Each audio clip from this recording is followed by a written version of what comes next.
Blog Talk Radio.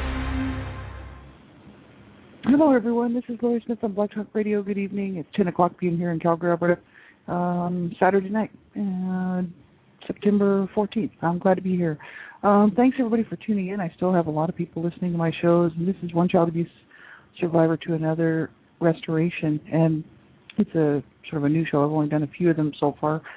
Just looking back at my healing process and my healing journey, and sort of taking a look at how through this process I've actually made quite a lot of progress, and hopefully it'll help somebody out there who's, you know, in your, maybe just starting your healing journey or in the middle of it, or wherever you are in your healing journey, or possibly not even on it yet, to realize that, you know, there is hope and that there is help, and it is worth it. And so I just hope that these shows are helping somebody out here. I do appreciate everybody for tuning in, and like I said before, thank you very much for supporting me. I've done a lot of shows here, and it's hard to keep up with all of my shows. Actually, I don't do as many as I'd like these days because I'm so really busy. You know, I'm gone 12 hours a day working, and I'm studying and working on a Bachelor of Ministry degree in a theological seminary. And I have my personal life, too. And I also like to do this advocacy work and speak out against child abuse and whatnot as well, and help survivors. So I don't have as much time as I used to do shows. And but I appreciate everybody who's tuned in over the years to hear what I have to say about my own personal story and about child abuse prevention and the whole gamut and the whole range of issues involved. So, you know, thank you very much. And tonight I just want to continue on sort of where we left off the last show. I had trouble getting into my switchboard last week, or 2 weeks ago, so it was a very short show. And this show, I sort of be just a continuation. You know, I was talking about the beginning of this Blog Talk Radio journey, and really this is sort of where my healing journey started to make some real progress, because I had already done some work before, mainly since 2007, and didn't start Blog Talk Radio till 2009 when I stumbled across it, actually. And so for 2 years I had been doing some healing work, but not a whole lot. I was just mainly interested in helping other people and wasn't really looking at my own issues. I did join a survivors group, which was helpful. And then once I started doing these shows, I actually started looking into the information regarding, adult survivors of child abuse and the issues that we all face. Maybe we might not face all of them, but certainly might face some of them. So as I was taking a look, I just realized, there's so many people out here, out in the world, and have been for since time began, really, who have been suffering through this, and many of us on our own, not getting any help, not even realizing that there's good information out there for people like us. And it was very helpful to start to look into this stuff. And I know when I first started doing the shows, like I was saying, my dad was still living with me, my abuser dad. He's really quite aged. He was old then, and now he's even older. And it's really the why, the what happened, as far as me having to get busy and do the real work on my healing journey, because I was living a life, like I was saying, life was going along pretty good for me. I was working and able to hold down a job. I've always been able to do that, which I'm very thankful for. I've had my husband, who's really my common law husband, who's been with me for 18 years, who's been very supportive. He doesn't interfere with my life. He doesn't interfere with anything I'm doing. He's just supportive. He knows what I've been through, and he knows where his place is in my life, and that is to support me and not to try to control me or to try to get me to do something he wants me to do. He just lets me live my life with him, and that's what I do for him, and that's why we get along so well. And so it's not like my life was just completely horrible, but I had these underlying issues of anger, whole underlying issues of uncontrollable, I would say, sadness. Like was a despair, really, an internal despair. So I'd go to work, I was fine, I could work, no problem. Nobody would even know I had these issues going on. And then come home at the end of the day and sit on the couch and just be completely devastated and overwhelmed by this immense emotions and immense feelings of despair, really, being overloading me, and I'd have to get up the next day and do it again. But I'd been doing that my whole life since I was a little kid, growing up in this abusive home and having to go to school the next day, having to pull it together no matter what was going on the night before and no matter what went on the day before. We just had to keep going. So, you just learn how to do that, right?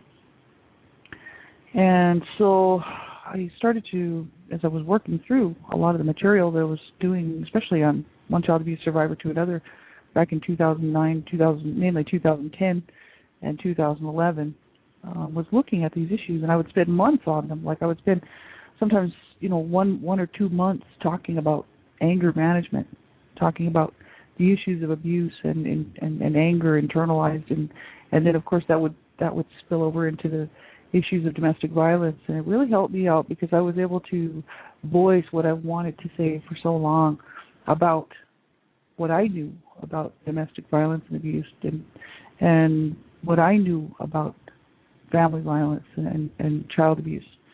And so it was very helpful for me. It was like writing. It was just like a talking journal, really, just talking instead of writing. But I was also writing, and I was writing my books and stuff. And so the whole thing was very much very helpful for me to get all of this out that I needed to get out for so long. And I think survivors, I know many survivors who have written books, journals, just web pages and published web pages, poetry and stories, done many things like that, artwork. Because of what I do, because of what I've been doing, I just know so many survivors of abuse around the world, really. And, that is a very, well, for me, I have to speak for myself, it was very healing. It was very important for me to do that. And I wanted to tell my sibling story and my mother's story and my dad's story. I wanted to tell the whole story, not just about me. And I wanted to show people what happens to a family when they don't get any help, and the destruction and the aftermath of so many years of abuse and domestic violence and family violence. And so, I was hoping that people out there, someone would hear the show and at least know that they weren't alone, and that what they suffered, they never should have had to suffer, and that no one deserves to be treated that way, and that we all deserve to live a life free of abuse, and we all deserve human dignity and respect and kindness and compassion. And I didn't grow up with that, so I knew that years later, actually, learning that from other people, not people in my own family. I learned that from living the opposite, and then seeing other people and how they treated their children and how they treated their husbands and wives. And I watched and kept very close count when I was young of who I felt was doing a really great job as far as being a good parent or a good father or a good mother or a good wife or a good husband. And so, those people I learned a lot from, right? And a little bit from TV. Some TV programs actually that I actually learned some from, because I had to learn from somewhere, like how to be loving, how to be kind, because I didn't learn it in my own home, and so I needed to pick all that up from outside external sources. And I had some good friends in my life, that's for sure, good people in my life as I grew older, and it did help.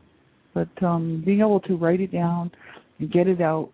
And show people that, you're not alone, and you can get help, and there is help out there, and you don't have to suffer on your own, and you don't have to keep the secret. There's places where you can go that are anonymous. You can go on online websites that are anonymous. You don't even have to give your name. You might have to give your name to the moderator, but your name would never be ever given out to anybody, and that's for the safety and security of the people in those groups who want to remain anonymous, because possibly their abuser's still living and they don't want retribution or more abuse from their abuser, or just for the privacy sake of it. Some people just they don't want people to know ever what happened to them out of for many reasons, and that's okay. Whatever it takes for you to get help. For me, I wanted to be a voice, a very vocal and a findable voice. That's why I started doing what I was doing, which was really just putting the word out everywhere, what I was doing, and that's because I wanted to be someone who is out there, so that just to reach as many people as possible, to say, look, like as a survivor of abuse, we do not have to give up. We do not ever have to give up. We don't have to, and we don't have to take abuse from anybody.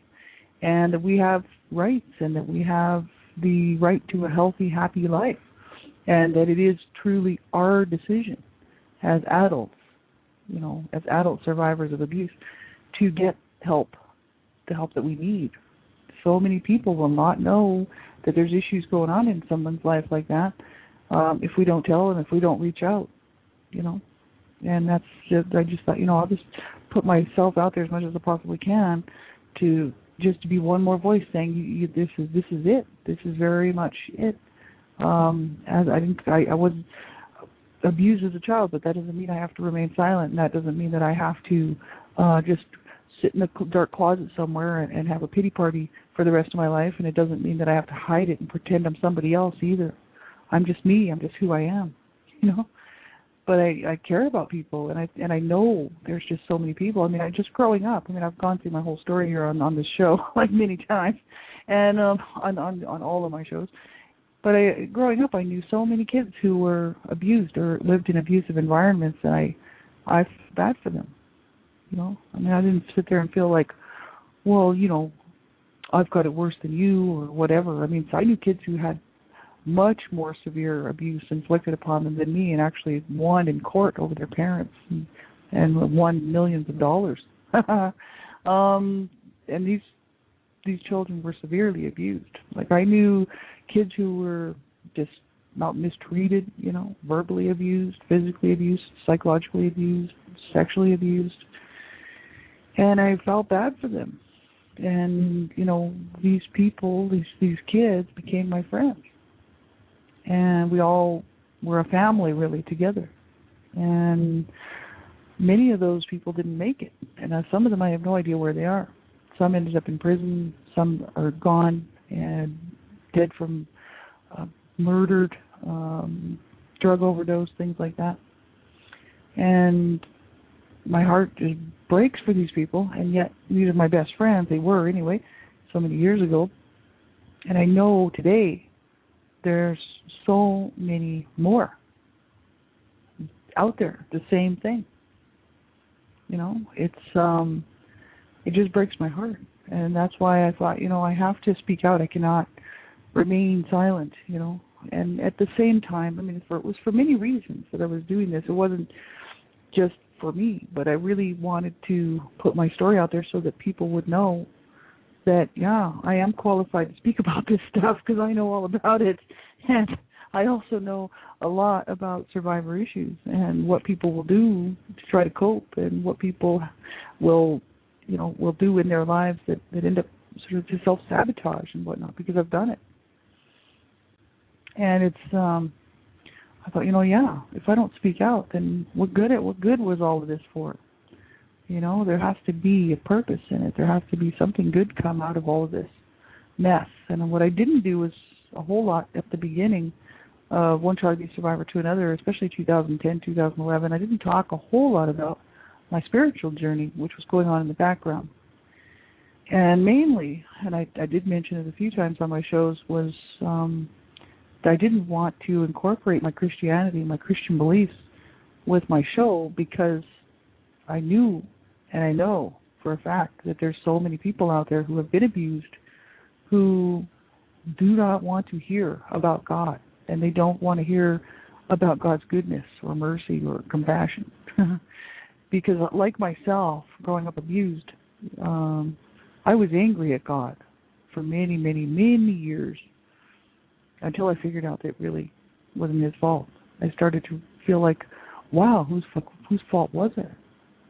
Who was directly responsible for the physical abuse, the verbal, emotional, psychological abuse, the sexual abuse? Who was responsible for that? And I started to lay blame where the blame really should have been laid all along. And so, but for many years before that, I mean, I had cursed God in the backyard out loud, screaming at him. I didn't want anything to do with God. My dad was a Christian, and he abused my family, and he would come home from church and abuse my mom, and he would abuse his sons and abuse me. After going to church, and he would tell us that we were all going to hell, and a lot of spiritual abuse, and he would say he was going to kill us in the middle of the night because we were the devil's seed and stuff like this. And my dad was psychologically ill, and he still is. But anyway, I talked about that, mainly all that stuff on other shows. But the thing is as a Christian, I mean, I couldn't see how a Christian could do that. I couldn't see how a Christ follower, a follower of Jesus Christ, could come home and treat his wife like he did, and treat his children like he did, and then continue on through the week and treat his family like he did, and then go to church on Sunday. And so I had a lot of mixed and a lot of problems with God. So I didn't want to incorporate my spiritual portion of my healing journey with one child abuse survivor to another because of that. And I still don't. Because I know that so many people, the minute that a person talks about God, like myself, I would just shut them out. I'd just be like, I don't want to hear about that. I don't want to hear about none of that. And then when I got older, I started to realize, wow, no, I do love God, and this wasn't his fault. And if my parents had been godly parents and my brother had been brought up properly, none of this would have happened. So they did what they did because they were following Satan is why they did what they did. But I didn't know that when I was younger, so I just blamed God because I was so angry. My best friend had died in a car accident, and she knew it was either going to be her or her boyfriend, which is really sad. She had a dream prior to this accident, about, I'd say, probably a month or so, month and a half maybe, before prom night. And she was going to prom and with her fiance. They were going to be married. And she said that she had a dream, and he had the same dream, and they phoned each other. And in her dream, he was in the coffin, and in his dream, she was in the coffin. So she was telling me about this, and she said, I don't know, this is weird, I don't know. I'm like, well, whatever happens, just, drive carefully on prom night and just be very careful, or have somebody else drive, or just be careful, right? And prom night, she actually had gotten into an argument with her fiance and was going over to apologize to him, and got in a car accident, and then got out and walked up a hill and went out onto a road and got hit by a car and was killed instantly. And so when the phone rang, I knew what had happened already. I knew it was my friend who had been killed at 2 o'clock in the morning or whatever.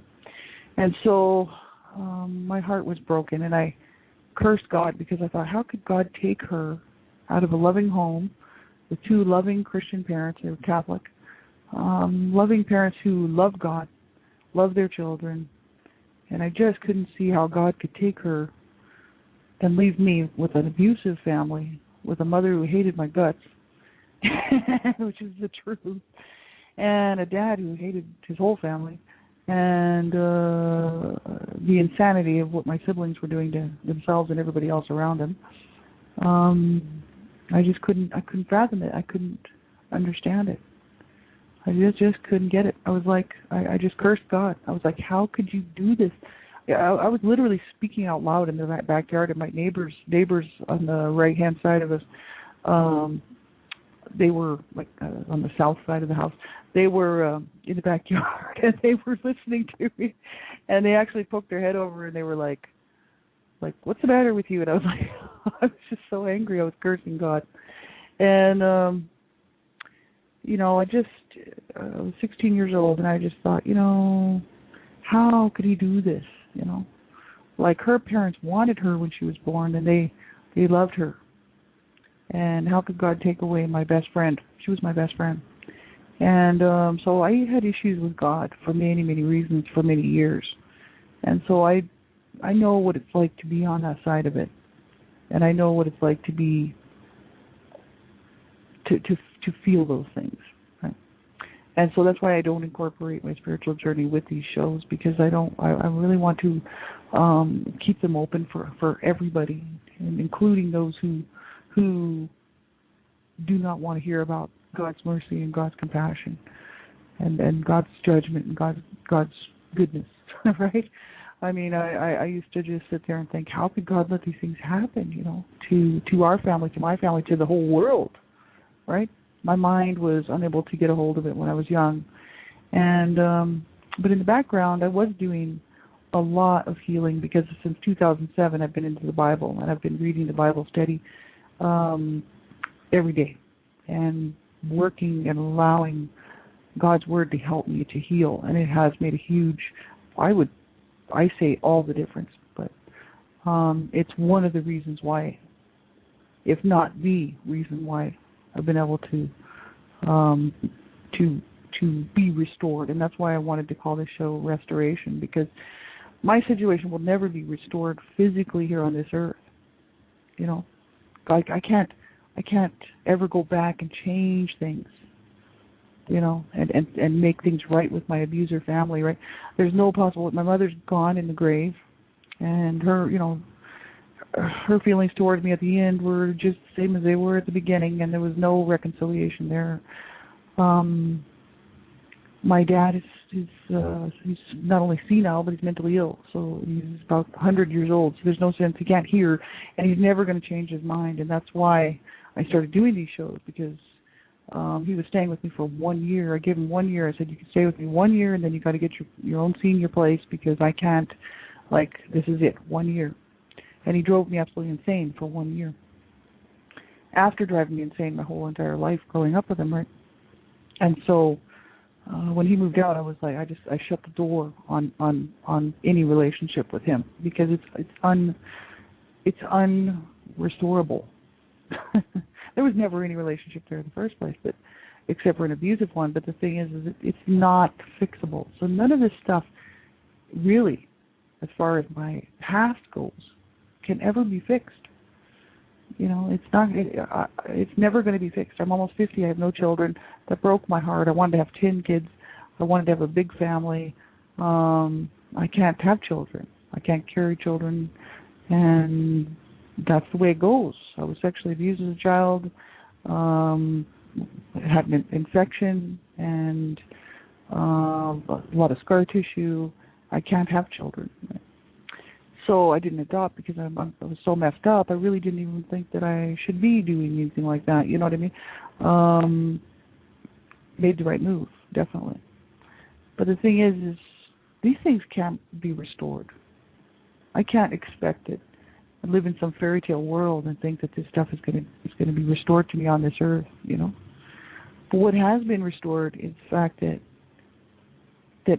I have learned how to love myself and see myself as God sees me. And that is huge, because my earthly father didn't love me. And so I do have a Father that loves me. That's my Father Creator. And that's what I choose. I call him God. And that's important to me, because I don't have a relationship with my dad. But I have a beautiful relationship with my Maker.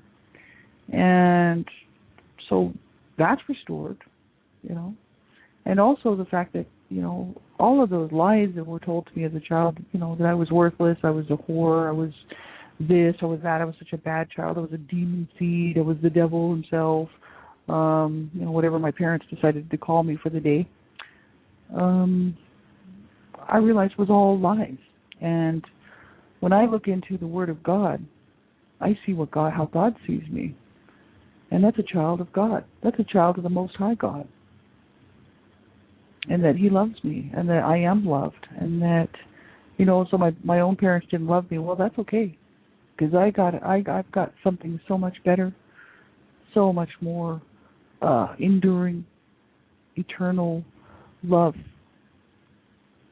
So that's why I say, the bigger, if not all of the healing journey, the progress that I've actually made, it would come from God, And I think that I'm thankful.